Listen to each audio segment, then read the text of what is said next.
Caroline Hayes smoothed down her uniform one more time, checking her reflection in the polished brass panel beside the restaurant entrance. The Meridian was the most exclusive establishment in the city, all crystal chandeliers and leather upholstery, where a single meal cost more than she made in a week. She'd worked there for 2 years, saving every penny toward her dream of opening a small bakery.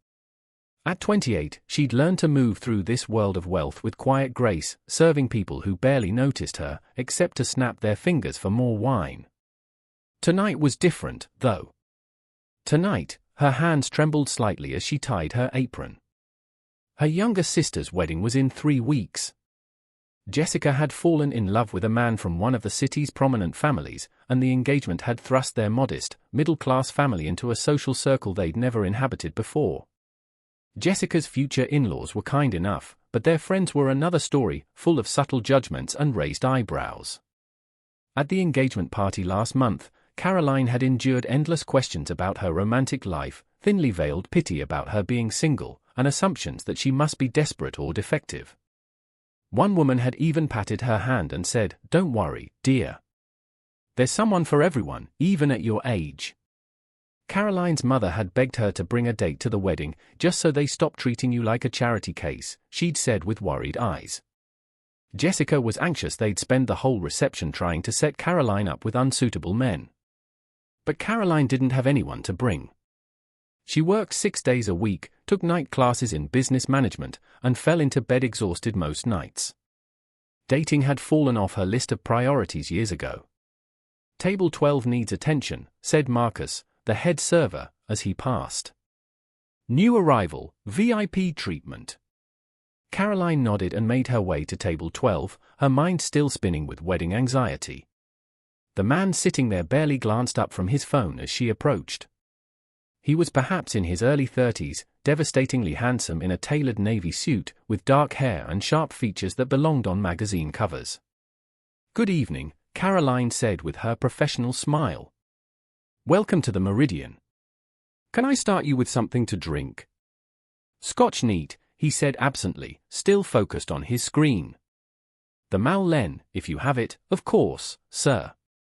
As Caroline turned to leave, she heard him sigh heavily and mutter under his breath, 3 more hours of this nonsense. When she returned with his drink, he had put the phone away and was staring out the window at the city lights. Up close, she could see the tension in his jaw, the weariness around his eyes. "Your Scotch, sir," she said, placing it carefully on the table. "Thank you," he replied, and this time, he actually looked at her. Really looked. Not through her, the way most wealthy patrons did. "You know what? I'll need the menu too. Might as well eat something while I'm hiding here." "Hiding, sir?" The word slipped out before Caroline could stop herself. A ghost of a smile crossed his face. "Is it that obvious? There's a charity gala upstairs full of people who want something from me. I told them I needed to make a call and escape down here instead." Caroline relaxed slightly. There was something refreshingly honest in his exhaustion. "The seared duck is excellent tonight," she said. "Or if you prefer something lighter, the sea bass is beautiful."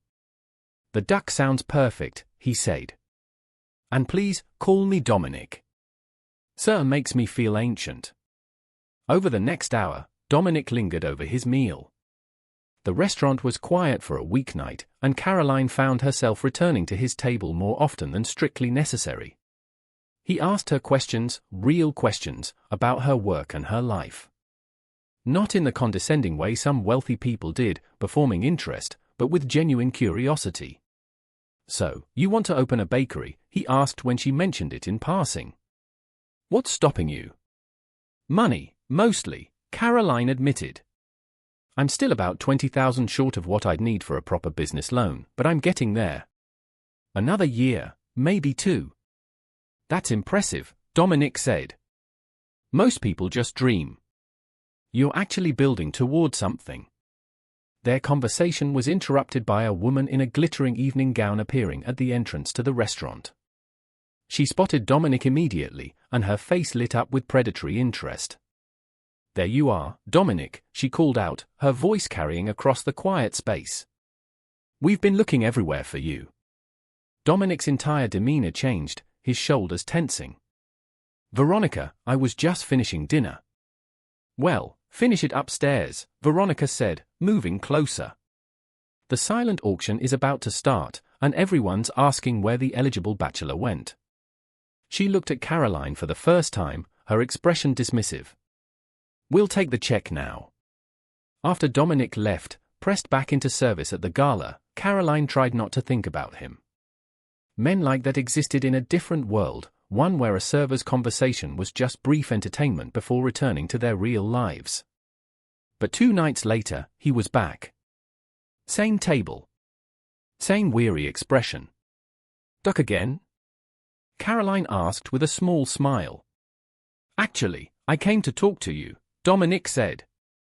"I have a proposition that's going to sound absolutely insane, but I'm hoping you'll hear me out." Caroline's smile faded. She'd heard propositions from wealthy men before, and they never ended well. Dominic must have seen something in her expression because he quickly raised his hands. "Nothing inappropriate, I promise. It's just that you mentioned your sister's wedding, and I have a similar problem. My board dinner, 3 weeks from now, it's going to be full of people like Veronica, trying to set me up with their daughters and making assumptions about my personal life." "I'm not sure what this has to do with me," Caroline said carefully. "I'd like to hire you to be my date," Dominic said bluntly. "Just for that one evening. You'd need to wear a nice dress, which I'd provide. Make conversation. Help me deflect the matchmakers. Nothing more.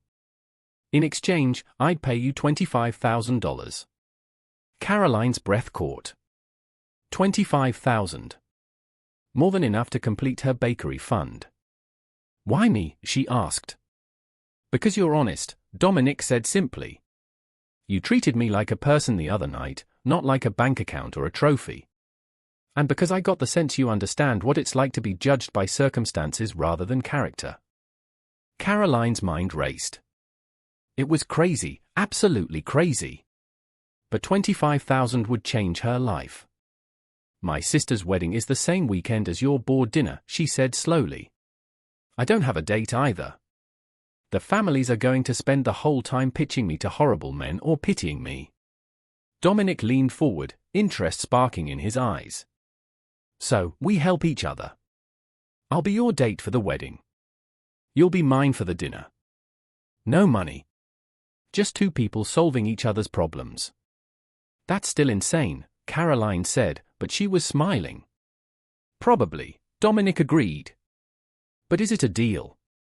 Caroline thought about her mother's worried face, Jessica's anxiety, and the prospect of another event where she'd be treated like a failure for being single and hardworking. She thought about Dominic's tired eyes and the kindness he'd shown her. "Deal," she said, extending her hand. They shook on it, and Caroline felt like she'd just stepped off a cliff, unsure if she was falling or flying. Over the next 3 weeks, they met several times to coordinate their story, how they'd met, how long they'd been dating, the kinds of details couples would know about each other. Dominic was surprisingly easy to talk to, and Caroline found herself actually enjoying their planning sessions. "Tell me about your daughter," Caroline said.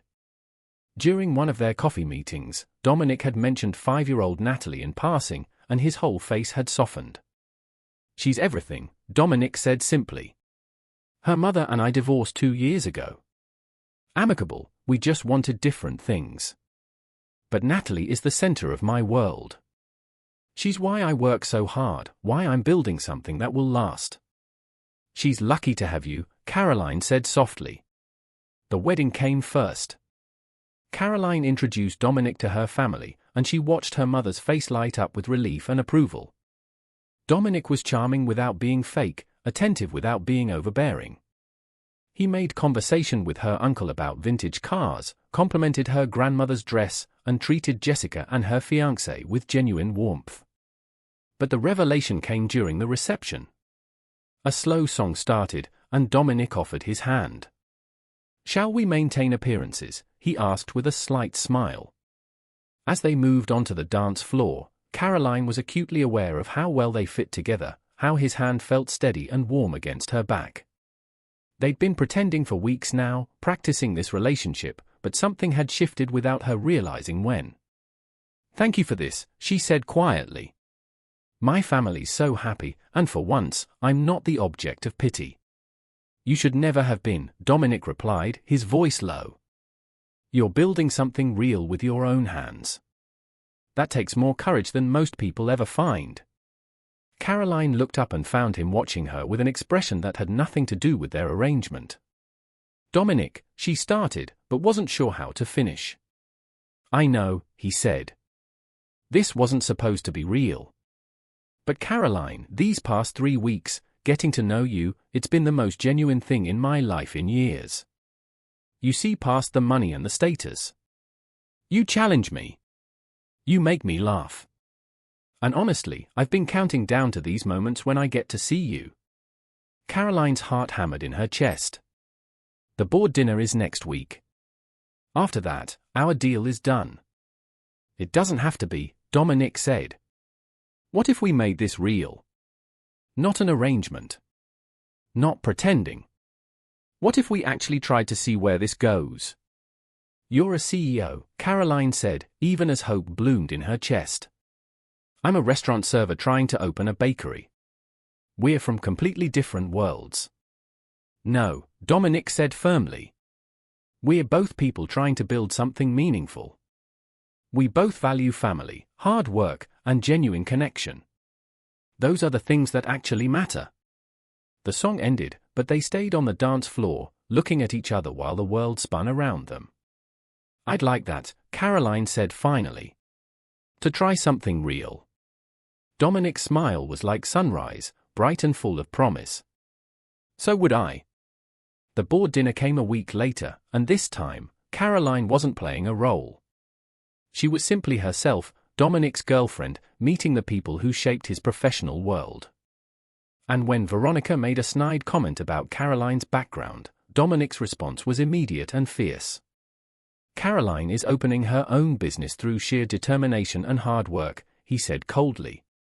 "She's building something real instead of riding on family money. I'd say that makes her more impressive than most people in this room." 6 months later, Sweet Caroline's Bakery opened its doors in a charming storefront downtown. Dominic had insisted on being an investor, but only as a silent partner, letting Caroline maintain full creative control. The bakery thrived, becoming known for its honest flavors and warm atmosphere. Natalie loved visiting, standing on a stool to help Caroline frost cupcakes. And Caroline, who'd never imagined herself as a mother figure, found unexpected joy in the little girl's presence.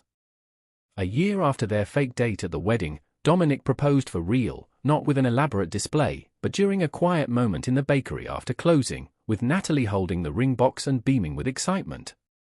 "I love you," Dominic said. "Not because of an arrangement or a deal, but because you're the most genuine, brave, and remarkable person I've ever met. Will you marry me?" "Yes," Caroline said through happy tears. 1,000 times, yes. Sometimes the best relationships start with honesty about what you need. Sometimes pretending to be something you're not helps you discover who you really are. And sometimes, when you're brave enough to be genuine, you find someone who loves you not despite your circumstances, but because of the strength and character those circumstances revealed.